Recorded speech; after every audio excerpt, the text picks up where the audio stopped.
सबैमा मेरो न्यानो अभिवादन छ।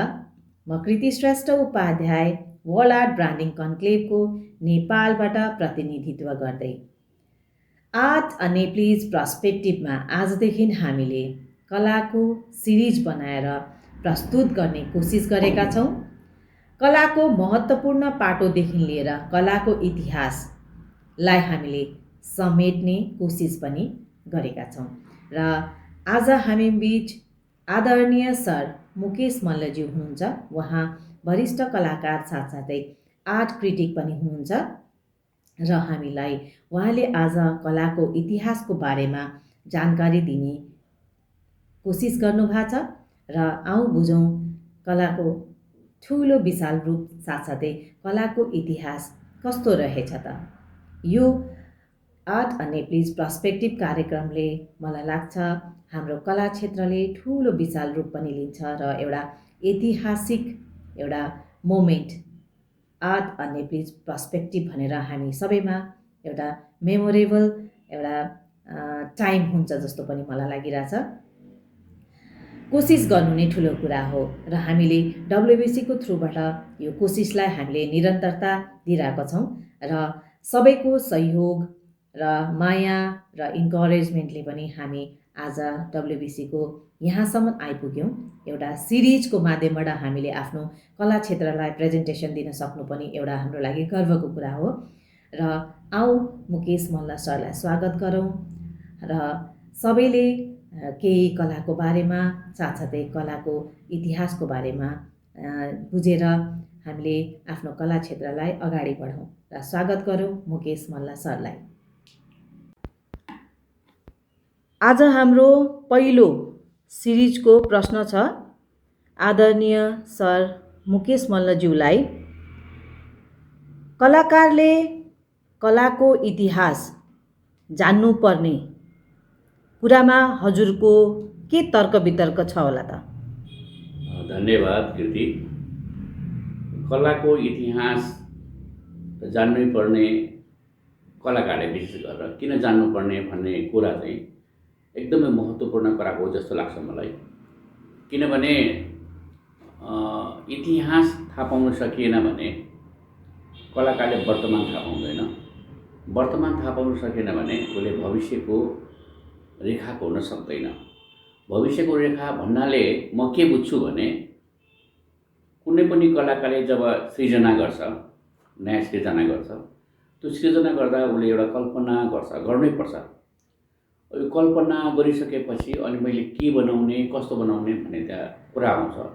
त्यो कुरा गर्न यदि उसले इतिहास थाहा पाउन सकिएन भने चाहिँ उसले जोड्नै सक्दैन। त्यो ठुलो प्रब्लम हुन्छ जस्तो मलाई लाग्छ। त्यसकारण मलाई यो इतिहास नभई हुँदैन। अब इतिहास भन्ने बित्तिकै चाहिँ मलाई लागेको कुरा के हो भने एउटा चाहिँ अन्तर्राष्ट्रिय कलाको इतिहास, किनकि अन्तर्राष्ट्रिय कलाको इतिहासको सन्दर्भ किन हो भने संसारको कला कताबाट आयो, त्यो कसरी विकास हुँदै आयो र अहिले के छ र अनि अर्को आफ्नो बस्ने देश अथवा नेपालको भनौँ न, त्यो नेपालको कला इतिहास सुरु कहिलेबाट भयो र अहिले के छ। त्यसले चाहिँ कलाकारलाई के एउटा बलियो आधार खडा गर्छ भने यदि मानिलिउँ न, अब हामी कलाको इतिहास कुरा गर्ने बित्तिकै, हाम्रो कलाको इतिहास कुरा गर्ने बित्तिकै हामीलाई मूर्तिकला, चित्रकला र वास्तुकला मुख्यतया तीनटा कुराको आउँछ। त्यो भन्ने बित्तिकै हामीले के कुरा चाहिँ बुझ्नु एकदमै जरुरी छ भने हाम्रो पहिलाको चित्रकला जुन हामी भन्ने गर्छौँ कि 10औं शताब्दीमा पाइएको ग्रन्थ चित्र जुन चाहिँ ताडपत्रमा लेखिएको थियो, ताडपत्र भन्नाले एउटा अब पातमा लेखिएको थियो भनौँ न, लेखिएको थियो जहाँ चाहिँ टेस्ट हुन्थ्यो एउटा र टेस्टको आधारमा त्यहाँ चित्र बनाइन्थ्यो र बुक कभर चित्र बनाइन्थ्यो। अब त्यो जान्नु किन जरुरी छ त भन्दा 10औं शताब्दीमा त्यसरी बनिरहेको कुराले हामीले एउटा एक किसिमको यस्तो नलेज दिन्छ कि पातमा बनाउँथ्यो रे होइन। ओहो अचम्म नि त, अहिले जमाना पातमा कसरी बनाउँथ्यो। त्यसपछि त्यो ग्रन्थको कभरमा र भित्र पनि चित्र बनाउँथ्यो। ओहो त्यो चित्र चाहिँ कस्तो थियो त, के थियो त, त्यति बेला रङ के लाउँथ्यो त भन्ने कुरा चाहिँ हामीले आउने बित्तिकै के हुन्छ भने हाम्रो इमेजहरू, हाम्रो कल्पनाहरू एकदमै एउटा बृहत रूपमा फैलिएर जान्छ कि हामीलाई एकदमै ठाउँ रहन्छ कि अब मैले के बनाउने भन्ने कुरा। त्यहाँबाट हामी बढ्दै गयौँ भने 10औँमा त्यस्तो बन्यो, अनि 15मा शताब्दी भएपछि अलिकति चेन्ज भएर आएको छ। मैले पहिले पनि भन्दै आएको छु कि 11औँ शताब्दीमा अझ राम्रो हुँदै गयो भनेपछि 13औँ शताब्दीमा पौवा भन्ने हाम्रै आफ्नो कला विकास भयो। त्यसपछि अनि 15 शताब्दीमा जुन शैलीको विकास भयो त्यो फेरि अलग आयो। जस्तो फर इक्जाम्पल माथि चाहिँ चित्र, अब कुनै देवी देवताको चित्र र मुनि चाहिँ चित्र बनाउने मान्छेहरू दुई लाइनमा बसेको चित्र छ कि एकातिर महिला महिला अर्कोतिर पुरुष पुरुष। अब हामीलाई यो जान्नु जरुरी किन छ त भन्ने बित्तिकै हामीले जुन परिवर्तन देख्छौँ नि कि 10औँ शताब्दी पछि 15औँ 400-500 वर्षपछि यो जुन परिवर्तन यो शैली र प्रवृत्ति भयो त्यसले चाहिँ हामीले अर्को आइडिया दिन्छ।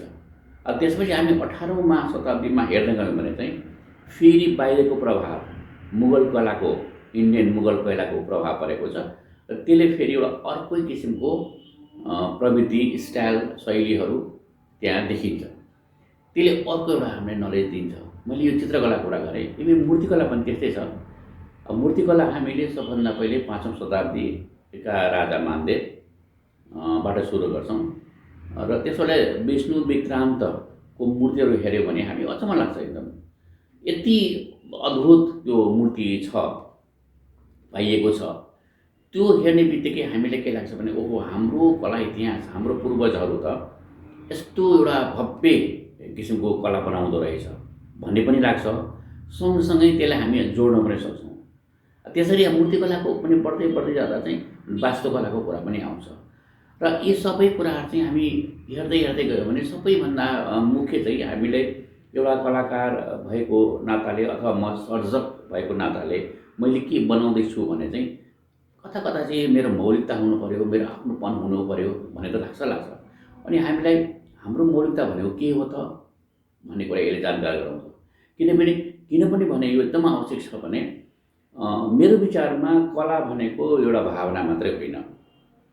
कला भनेको त्यहाँ एउटा प्रविधि पनि हो।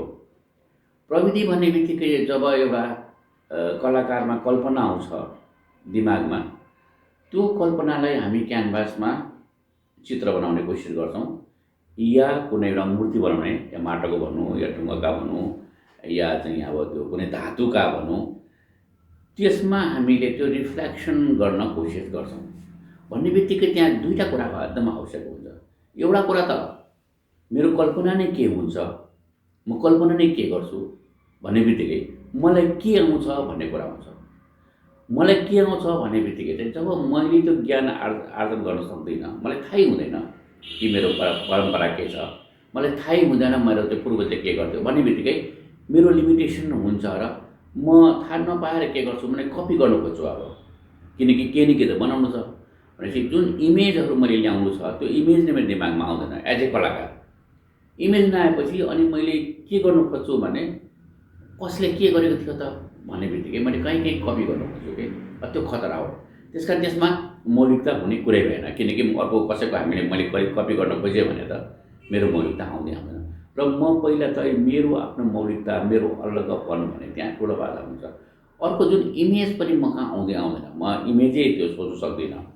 जब मैले अहिले इतिहासको कुरा गरेँ, त्यो इतिहास मैले बुझ्दै आउने बित्तिकै चाहिँ अनि अटोमेटिकल्ली मेरो दिमागमा अनेक कल्पनाहरू आउँछन् र मेरो अनेक इमेजहरू आउँछ। त्यो इमेज आएपछि अब अनि त्यो इमेजलाई मैले एउटा क्यानभासमा स्थापना गर्न कोसिस गर्छु। त्यो कोसिस गर्ने क्रममा अब मेरो सिप चाहियो मलाई। अनि हामी शिल्प दक्षता भन्छौँ। त्यो शिल्प दक्षता भनेको प्रविधि हो।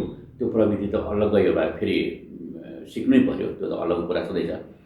तर यसरी के बनाउने भन्ने कुरा प्रश्न हुँदै गएपछि अनि म बनाउँदै गएपछि कहीँ न कहीँ त्यो के हुन्छ भने मेरो परम्परासँग, मेरो संस्कृतिसँग, मेरो संस्कारसँग, मेरो भनौँ न सदियौँदेखि वर्षौँदेखि चलिआएको रीतिरिवाज अथवा चाडपर्व के होस् अब त्यो जम्मै चाहिँ त्यो अटोमेटिकली गाँसिँदै आउँछ।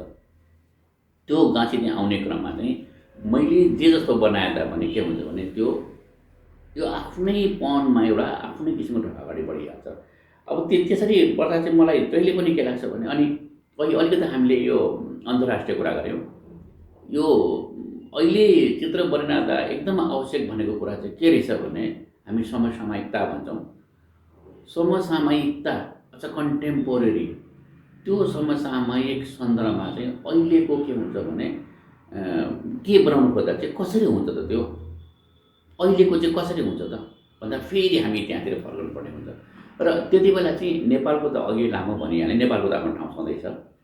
त्यो सँगसँगै अब अन्तर्राष्ट्रिय कलाको इतिहास के छ त? हामीले चट्ट अन्तर्राष्ट्रिय कलाको इतिहास हेर्नेबित्तिकै हामीले के थाहा पाउँछौँ भने साह्रै अगाडि जान आवश्यक छैन। हामीले अगाडि एकदम केभ पेन्टिङ भन्ने कुराहरू गरे, अथवा क्लासिकल आर्ट, नियो क्लासिकल आर्ट, रोमान्टिसिजम, अब धेरै छ यस्तो कुराहरू। अब यथार्थवाद हुँदै हुँदै अब आएर अमूर्त भनौँ, अमूर्त कला, घनवाद, यो तमाम कुरामा म हेर्दै हेर्दै हेर्दै पढ्दै आउँदै चाहिँ हरेक कलाकारको एउटा सृजना हुन्छ, त्यसको आफ्नै किसिमको स्वरूपको अध्ययन हुन्छ ममा। अघि हामीले नेपालको कुरा गऱ्यौँ, नेपालमा यसा हुँदै आयो। अब हामी अन्तर्राष्ट्रिय पुगेपछि त्यति बेला घनवादमा यस्तो भएको रहेछ, त्यसलाई क्रस गरेर अर्को कलाकारले चाहिँ अभिव्यञ्जनावाद भन्ने ल्यायो, अथवा अर्को कलाकारले यथार्थवाद ल्यायो। अब यो बुझ्दै आएपछि चाहिँ यसले के गर्छ मलाई भने मेरो दिमाग एकदम चलायमान बनाउँछ जस्तो लाग्छ मलाई। किनभने अब मैले चाहिँ के बनाउने, यो पहिला हिसाब बनाउँथ्यो भने चाहिँ 200 वर्ष अगाडि यस्तो थियो, 100 वर्ष अगाडि यस्तो थियो, 50 वर्ष अगाडि यस्तो थियो, यसरी आउँदै थियो भनेपछि यी हरेक कला चाहिँ समाजसँग नजिकसँग गाँसिएको हुन्छ। फेरि त्यति बेलाको समाजको अवस्था यस्तो थियो होला, त्यसले यसरी प्रभाव पार्यो होला, यस्तो बनायो होला भन्दै जाँदा चाहिँ ममा यस्तो कल्पना हुँदै आउँछ, म चाहिँ अब यस्तो बनाउँछु।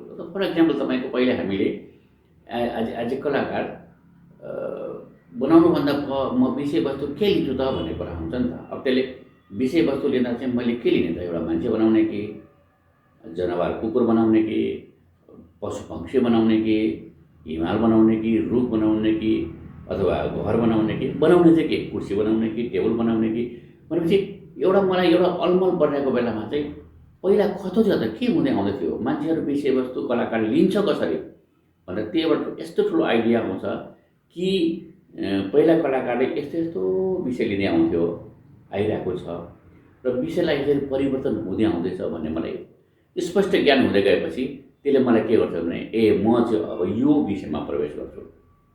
अनि अघि मैले भने विषय एउटा जानिसकेपछि अब म यो एउटा स्टाइल, एउटा प्रवृत्ति, एउटा शैलीमा अब म प्रवेश गर्छु। अनि म एकदम स्पष्ट हुन्छु।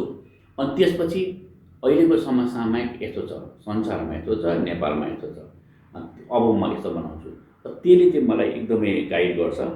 अनि त्यसले चाहिँ के गर्छ जस्तो लाग्छ मलाई। हजुरलाई एउटा प्रश्न है, जस्तो भनेपछि हाम्रो जुन कला क्षेत्रमा हरेक कलाकारहरूले चाहिँ जस्तो इतिहासलाई पनि बुझ्न सके, हामीले जुन गरिरहेको कला भनौँ न, जस्तो आजभोलि पनि गरिरहेको कलामा चाहिँ इतिहासले हामीलाई ठुलो मद्दत पुर्याउँछ।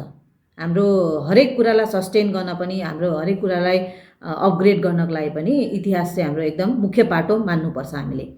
र हजुरलाई कस्तो लाग्छ कि जस्तो हामी नेपाली कलाकारहरूले चाहिँ इतिहासलाई बोकेर हिँडेका छौँ कि छैनौँ होला त आफ्नो कलाको यात्रामा?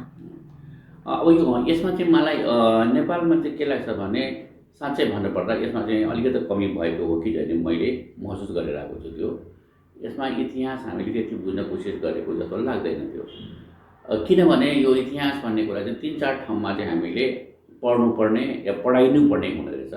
जस्तो भने युनिभर्सिटीतिर जुन आर्ट सिकाइन्छ त्यहीँ पढाउनु पर्यो, या स्कुलमा सामान्य स्कुलमा पनि पढाइनु पर्यो होइन। कुनै ठाउँमा चाहिँ विधिवत पढाएको मैले खासै देखेको छुइनँ। एउटा कुरा, जब त्यहाँबाट बाहिर आइसकेपछि कलाकारले भन्न आफ्नो स्वतन्त्र हिसाबले गर्नु खोज्छ, कुनै सेमिनार गोष्ठी कहीँ हुनु पऱ्यो नि होइन, त्यस्तो पनि त्यस्तो प्रचुर मात्रामा भएको देखिँदैन। र त्यसको भन्ने कुरा चाहिँ मलाई के लाग्छ भने जुन अघि पनि मैले भने जब हामी कलामा त्यसको रिफ्लेक्सन हुनुपर्ने हो, देखिनुपर्ने हो, त्यसमा पनि म कलामा देखिरहेको छुइनँ कि। किनकि मैले यो भन्नु खोजेको कुरा चाहिँ कहाँनिर आइरहेछ भने यदि उसले इतिहास राम्रोसँग अध्ययन गरेको भए अथवा इतिहास उसले बुझेको भए उसको कलामा त्यसको रिफ्लेक्सन आउनु पर्थ्यो, त्यसको प्रतिबिम्ब आउनु पर्थ्यो र त्यो मैले स्पष्ट देखिरहेको छु। अहिले भनौँ न कलाकारहरू राम्रो छन्, नेपाली कलाकारहरू एकदम पोटेन्सियल छन्, क्षमतावान छन्, प्रब्लम छैन। तर अलमल मैले कहाँ दिइरहेको छु भने यो मैले के गरेको छु, यो चाहिँ वास्तवमा अहिलेको शैली हो कि अहिलेको प्रवृत्ति हो कि अथवा 200 वर्ष अगाडिको हो कि यो, अथवा मैले जुन लाइनबाट अगाडि बढिरहेको छु त्यो ठिकै हो कि अथवा म चाहिँ एकदम पुरानोतिर गइरहेको छु कि एकदम अलमल भएको देखिरहेको छु कि मतलब म जे गर्दैछु यो इज राइट, एकदम ठिक हो, म सही बाटो जाँदैछु भन्ने कुनै एउटा कन्फिडेन्ट हुन्छ नि, त्यो कन्फिडेन्ट देखिरहेको छैन क्या मैले। त्यसको मतलब के भने उसले कहीँ न कहीँ त्यो कलाको इतिहासलाई उसले राम्रोसँग बुझिरहेको छैन। अहिले मैले शैलीको कुरा गरेँ, अब यो कहिलेकाहीँ हामी के गर्छौँ भने झट्ट कलामा हेर्दा चाहिँ सबभन्दा पहिले हेर्ने बित्तिकै झट्ट देखिने भनेको उसको शैली र प्रवृत्ति नै हो। झट्ट हेर्दा देखिने तिम्रो थाहा पाइहाल्छ कि उसले चाहिँ कति बेलाको आफ्नो शैलीलाई उसले पछ्याइरहेको छ भने कति प्रश्न देखिन्छ, उसको अन्डरस्ट्यान्डिङ के छ भने प्रश्न देखिन्छ। त्यो चाहिँ के हुन्छ भने त्यो कलाकारलाई आफैलाई के थाहा भइरहेको छैन भने कि यस्तो खालको शैली इन्टरनेसनली, मैले इन्टरनेसनल भन्नु खोजेँ के भने अहिले नेपालमा जुन कन्टेम्पोरेरी आर्ट देखिरहेको छ यो चाहिँ पश्चिमी पद्धति र पश्चिमीको दर्शनको आधारमा सिकाइन्छ यहाँ नर्मली।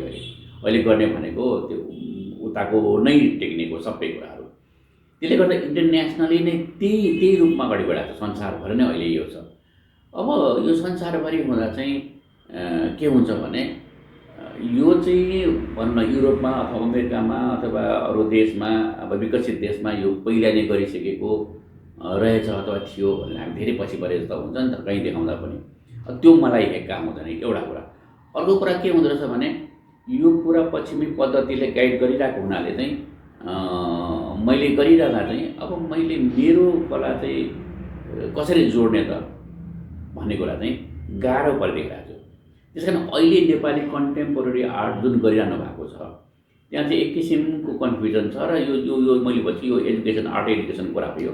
यो आर्ट एजुकेसन कुरा चाहिँ एकदम कहीँ न कहीँ यो के भन्नु, अब यो ल्याग जस्तो अथवा यो छुटेको जस्तो भइरहेको छ। किनकि यो भनौँ न कहीँ न कहीँ चाहिँ केही कलाकारले होइन, जस्तो तपाईँ मसँग लिँदै हुनुहुन्छ, जस्तो यो हामी यो सुरु गर्दैछौँ यता फाटाफुटो नभएको होइन। अब तपाईँले जुन इन्ट्रेस्ट लिँदै हुन्छ त्यो धन्यवाद छ तपाईँलाई कि यो हुँदैछ, फाटाफाटा हुँदैछ। तर यो एकदम सीमित रूपमा भएको हुनाले चाहिँ यसले के गर्छ, जुन पुऱ्याउनु पर्ने ठोस एउटा फोर्स भन्ने कलाकारलाई त्यो त्यति गइरहेको देखिरहेको छुइनँ। त्यो किन देखिरहेको छुइनँ भने तपाईँको अहिले हामी कुरा गर्दैछौँ, यस्तो कुरा हुनुपर्छ पनि भन्दैछौँ, तर कार्यक्रम के भइरहेछ त भने यसै हेऱ्यो भने फेरि पुरानोमा फर्केर गएको छ कि मैले यो कार्यक्रममा चाहिँ त्यो रिफ्लेक्सन गर्ने कोसिस भएको छ कि छैन त भनौँ न। अब युनिभर्सिटी चाहिँ राखेको छैन, लाइक सिपमा अब विभिन्न प्रब्लम होला के होला। तर एज एन इन्डिभिजुअल जुन तपाईँ अहिले गर्दै हुनुहुन्छ मसँग, जुन हामी त्यो सजिलै रहेछ गरौँ न, यसले त राम्रो पो हुँदो रहेछ भनेर भन्दैछौँ र गर्दै पनि छौँ। अब भोलि कुनै कार्यक्रममा यो कार्यक्रममा यसलाई इन्क्लुड गरौँ त के हुन्छ र भने त हुन्थ्यो होला नि। तर कार्यक्रमको डिजाइन गर्दा गर्दा गर्दा फेरि हामी त्यो पुरानै एउटा डिजाइनतिर पुगिरहेको देख्छु कि म। देख्दा चाहिँ अनि के हुन्छ भने यो कला लेखनका कुरा, कला इतिहासका कुरा अथवा कला चर्चा गर्नुपर्छ भन्ने कुरा चाहिँ छोडिदिने जस्तो कि फेरि यो किन गर्नु पऱ्यो जस्तो फेरि आइहाल्छ। त्यो पुरानो कुरा थियो होइन। अनि हामीले हाम्रो पुरानो कुरा किन बुझ्नु पऱ्यो र नबुझे पनि त हुन्छ नि, किन बुझ्नु पऱ्यो। मैले पेन्टिङ गर्ने हो अथवा मैले मूर्ति बनाउने हो त्यसको लागि किन गर्नु पऱ्यो भन्ने जस्तो कुराहरू आइहाल्दो रहेछ। र त्यो आइ पनि रहेको रहेछ। र मैले रिसेन्ट अहिले भर्खर हुने कार्यक्रमहरूमा पनि यति लामो कुरा गरिसक्दा पनि फेरि कार्यक्रम गर्ने बेला फेरि त्यही पुरानो के। त्यसकारण चाहिँ यो तुरुन्त चेन्ज हुने त अलिक गाह्रो हुन्छ होला, तर यो हुनुपर्छ। यसलाई चाहिँ इम्प्लिमेन्टै गरेर हेरौँ न, कार्यक्रम गर्दा कार्यक्रममा देखिनु नै पऱ्यो नि त्यो भन्ने कुरा चाहिँ मैले अहिले अझै पनि त्यति राम्रोसँग देख्न सकिरहेको चाहिँ छुइनँ। र हजुरलाई चाहिँ जस्तो भनौँ न, अब यो चाहिँ हाम्रो वर्ल्ड आर्ट ब्रान्डिङ कन्क्लेभको चाहिँ यो फेरि हामीले नयाँ सिरिज सुरु गरेछौँ। पहिला चाहिँ हामीले हरेक हप्ता चाहिँ कलाकारको प्रोफाइल इन्ट्रोडक्सन दिन्थ्यौँ भने कलाको चर्चा पनि गर्थ्यौँ। तर हामीले चाहिँ के सोच्यौँ भने जस्तो त्यो चाहिँ हाम्रो लागि सीमित छैन र हामी अझै पनि ब्रोड कुरामा जान सक्छौँ। जस्तो हामीले कलालाई नै हामीले एउटा इम्प्लिमेन्ट गर्नको लागि प्रमोसन एकदमै जरुरी छ। र जानकारी पनि एकदम हामीले पाउन जरुरी छ।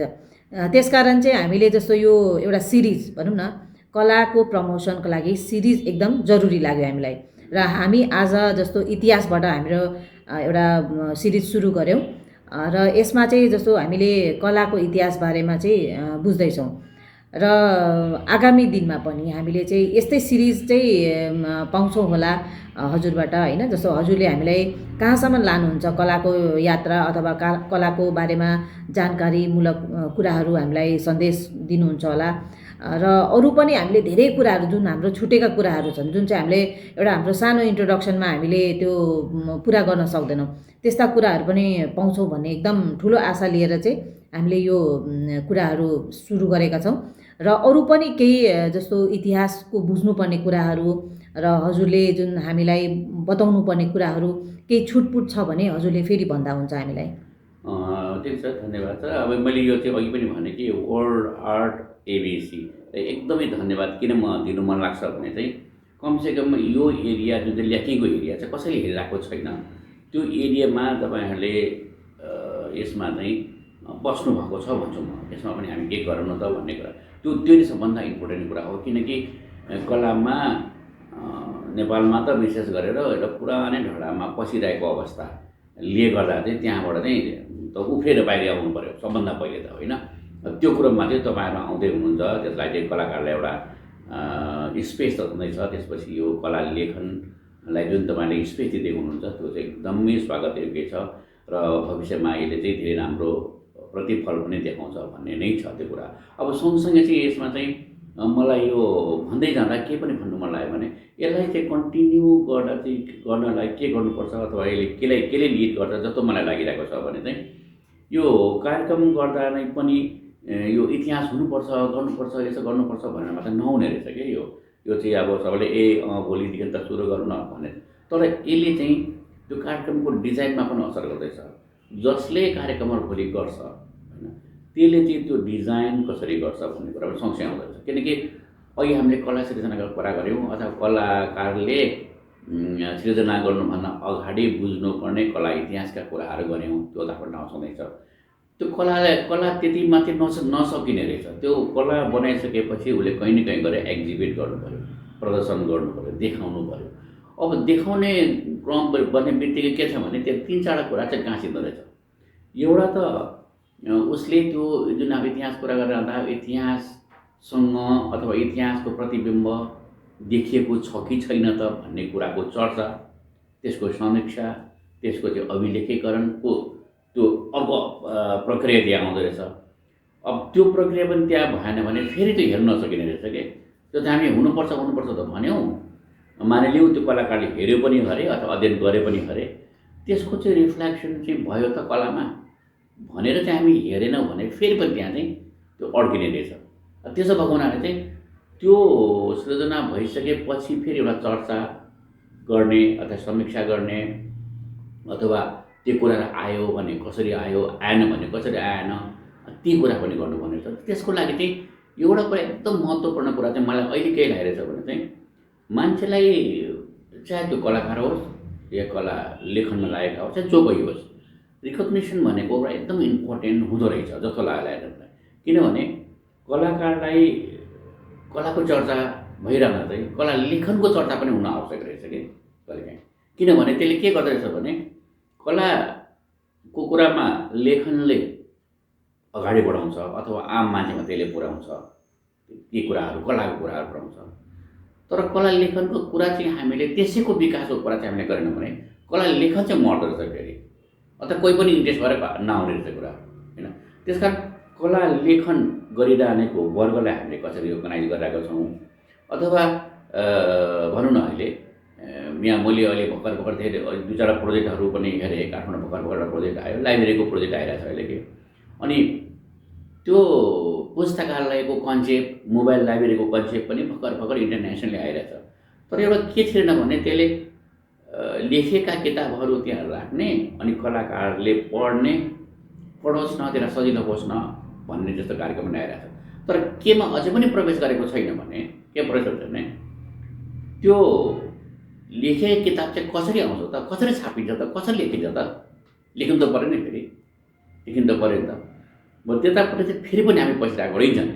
अहिले म नेसनली रूपमा हेर्दा पनि उसले चाहिँ के लेखिसकेको किताबलाई सङ्कलन गरेर चाहिँ कलाकारले पढ्न पाउने अवस्था भनेर फेरि हामी कलाकारको बारेमा मात्रै सोधिरहेको रहेछौँ। त्यस कारण एउटा अलग्गै एरिया चाहिँ के हुनसक्छ होला भने कि कलाकारलाई कसरी प्रमोट गर्ने त ठाउँ छ, त्यसपछि लेखनलाई कसरी प्रमोट गर्ने, कसरी चाहिँ लेख्ने मान्छेहरू बढाउने अथवा सिरियस राइटिङ कसरी लेख्ने। किनकि इतिहासको कुरा आइसकेपछि इतिहास नट ए जोक भन्छु म जहिले काहीँ, जसले पाए लेख्छु भनेर पनि हुँदैन, सक्ने कुरा पनि हुँदैन। र त्यसको जुन सिरियसनेस छ त्यो सिरियसनेसलाई प्रमोट गर्नलाई चाहिँ हामीले कसरी कार्यक्रम डिजाइन गरेका छौँ त।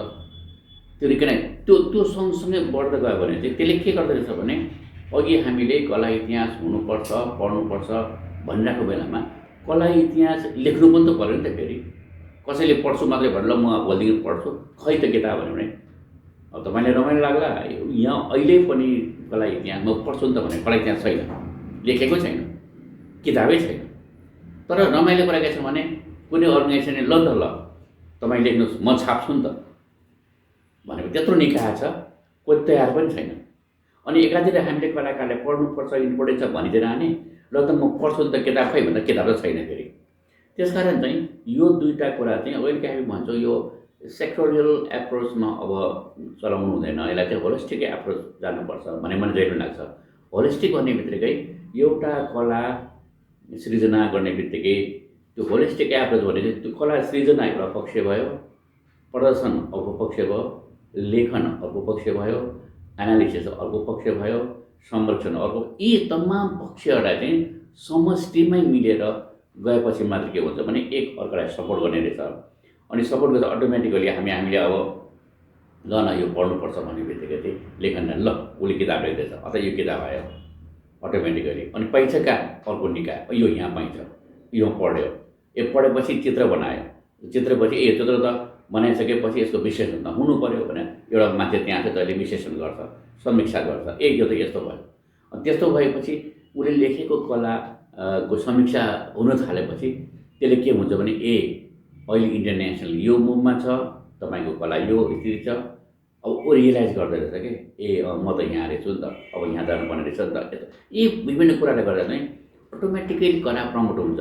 होइन भने हामी कला प्रमोटको रूपमा चाहिँ जुन हिजो म्याक्सिमम हुने गरेको छ, एउटा कार्यशाला गऱ्यो, पेन्टिङ बनायो अथवा एक्जिबिसन गऱ्यो, सक्यो। अनि जस्ताको तस्तै म के हेर्दैछु भने चाहिँ करिबन 60s नेपालमा एक्जिबिसन हुन सुरु भयो, पेन्टिङ एक्जिबिसन। र त्यति बेलाको 60s भनेपछि झन्नै 40 वर्ष 60 वर्ष भनौँ, 60 वर्षपछि अहिले पनि एक्जिबिसनमा हेर्दैछु, त्यति बेला पनि हुन्थ्यो अहिले पनि हुन्थ्यो, र सेम थिङ। अनि प्रमोट कसरी भयो त? त्यसकारण चाहिँ हामीले त्यसभन्दा अगाडि जानुको लागि चाहिँ त्यो एक्जिबिसन मात्रै पुरा होइन रहेछ भन्ने कुरा देखिरहेको छु।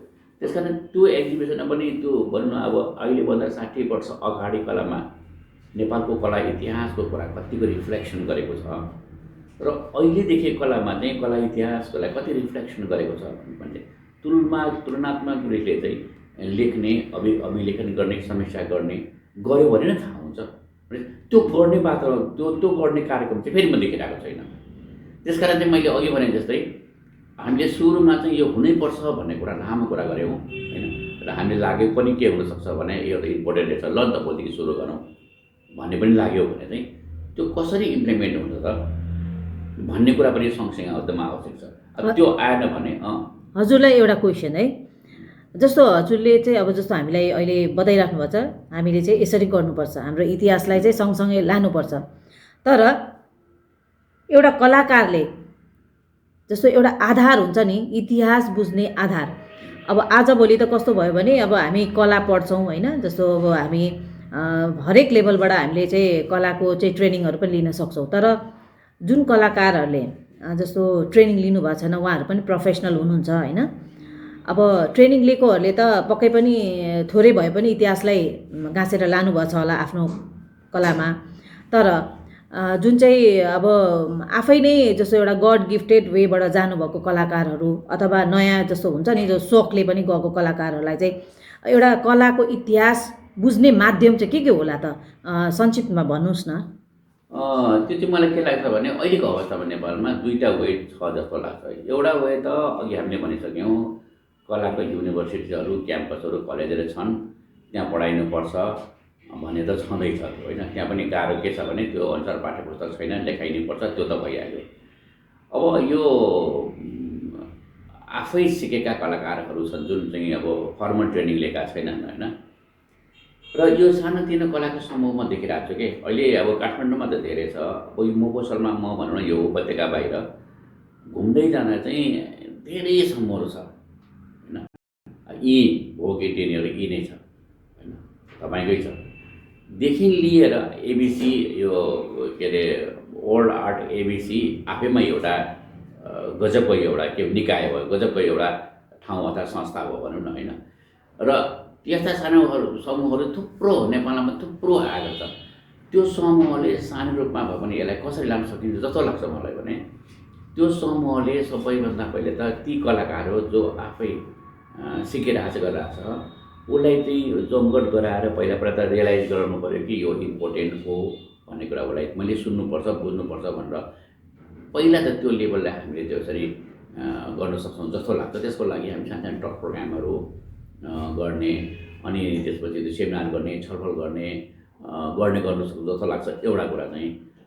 अनि अर्को कुरा त जब उनीहरूले चाहिँ आफ्नो पेन्टिङ बनाउँछ, जे जस्तो बनाउँछ, त्यो पेन्टिङलाई एक्जिबिट गर्ने बेलामा चाहिँ सानो समीक्षा हामी राख्यौँ र समीक्षकहरूलाई इन्भल्भ गरायौँ। अहिले मैले भन्छ कि लेखन गर्नेहरू अलिक धेरै कम छन् र त्यसलाई पनि सँगसँगै लिएर आएर चाहिँ ल अब समीक्षाको कार्यक्रम गरौँ न त भनेर हामी त्योमा प्रवेश गऱ्यौँ भने त्यसले एउटा के देखाउन सक्ने सम्भावना हुँदो रहेछ भने कि कसैको कला बनायो, त्यो कला चाहिँ हामीले इतिहाससँग गाँसेन अथवा इतिहासले चाहिँ रिफ्लेक्सन गरेको छैन भन्ने चर्चा गर्न सक्दो रहेछौँ कि।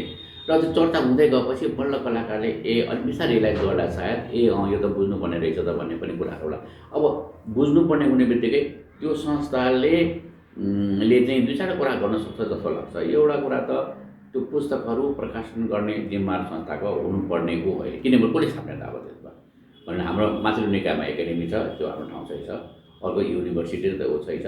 त्यसपछि मुनि आएर हाम्रो यो सानो संस्थाहरू आफ्नै लेभलमा आफ्नै क्षमतामा त्यसले चाहिँ पुस्तकहरू प्रकाशन गर्ने, अब लेख्नेलाई उसले रिवार्ड गर्ने, लेख्नेलाई रिकगनाइज गर्ने, लेख्नेलाई प्रमोट गर्ने, यो प्रक्रिया पनि सँगसँगै चाहिँ यो सानो निकायले पनि सानै स्तरमा भए पनि बढाउनु चाहिँ सकिन्छ जस्तो लाग्छ। किनकि अहिले झट्ट हेर्दा पनि तलदेखि माथि हेऱ्यो भने लेख्नेमा 0 छ।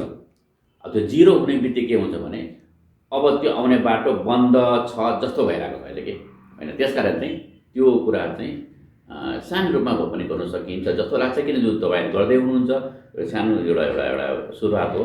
र हजुरलाई जस्तो यो डब्लुएबिसीले जुन अब नयाँ सिरिजको यो थालनी गर्न दिनुभएको छ नि, यसको लागि हजुरले छोटोमा एकदमै के भन्न चाहनुहुन्छ र उहाँहरूलाई एउटा सन्देश भनौँ न? मलाई त एकदम खुसी पनि लागिरहेको छ, एकदम नयाँ सुरुवात पनि हो र मेरो शुभकामना पनि छ र एकदमै राम्रो सुरुवात हुने हो। र मैले भनेको सुरुवात गर्दा चाहिँ यसलाई अघि मैले भने जस्तै यो कुरा गरौँ त भन्ने मात्रै होइन कि एउटा प्री प्लान गरेर जुन तपाईँले गर्दै हुनुहुन्छ त्यसलाई चाहिँ सिरिज रूपमा जाओस् र त्यसलाई अरूले पनि हेरोस्, यसैको पनि समीक्षा होस्। फेरि कहिलेकाहीँ चाहिँ भने एउटा रमाइलो पर्ने के भने यो शुभकामना छ जसले हेर्नुहुन्छ र यसैको पनि 5 जना बसेर फेरि यसैको पनि समीक्षा गरौँ न त भन्ने कार्यक्रम जोडिदिने के। त्यसले गर्दा चाहिँ के हुन्छ त भने हामी यही कार्यक्रमकै कुरा पनि हामी सहीमा जाँदैछौँ कि अथवा यसैको प्रतिफल पनि के भयो कि भएन भन्ने कुरा पनि मूल्याङ्कन जस्तो पनि हुँदो रहेछ। र अरू कुरा त यो सुरुवात हो, वर्ल्ड आर्ट एबिसीलाई चाहिँ मुरी धन्यवाद छ। यसले स्वतः पनि कला प्रमोट गर्न चाहिँ सहयोग गर्छ नै। ल हुन्छ सर, हजुरलाई धेरै धेरै धन्यवाद छ। हाम्रो यो नयाँ सिरिजमा हजुर आज गेस्ट लेक्चरर भनौँ न एउटा को रूपमा आज हामीलाई धेरै कुराहरू सिकाउनु भयो र आगामी दिनमा पनि हजुरबाट हामीले धेरै कुराहरूको जानकारी र धेरै कुराहरू सिक्ने मौका पाउँछौँ भन्ने एउटा ठुलो आशाका साथ आज मेरो कार्यक्रमलाई यतिमै टुङ्गाउँदछु। धन्यवाद। धन्यवाद।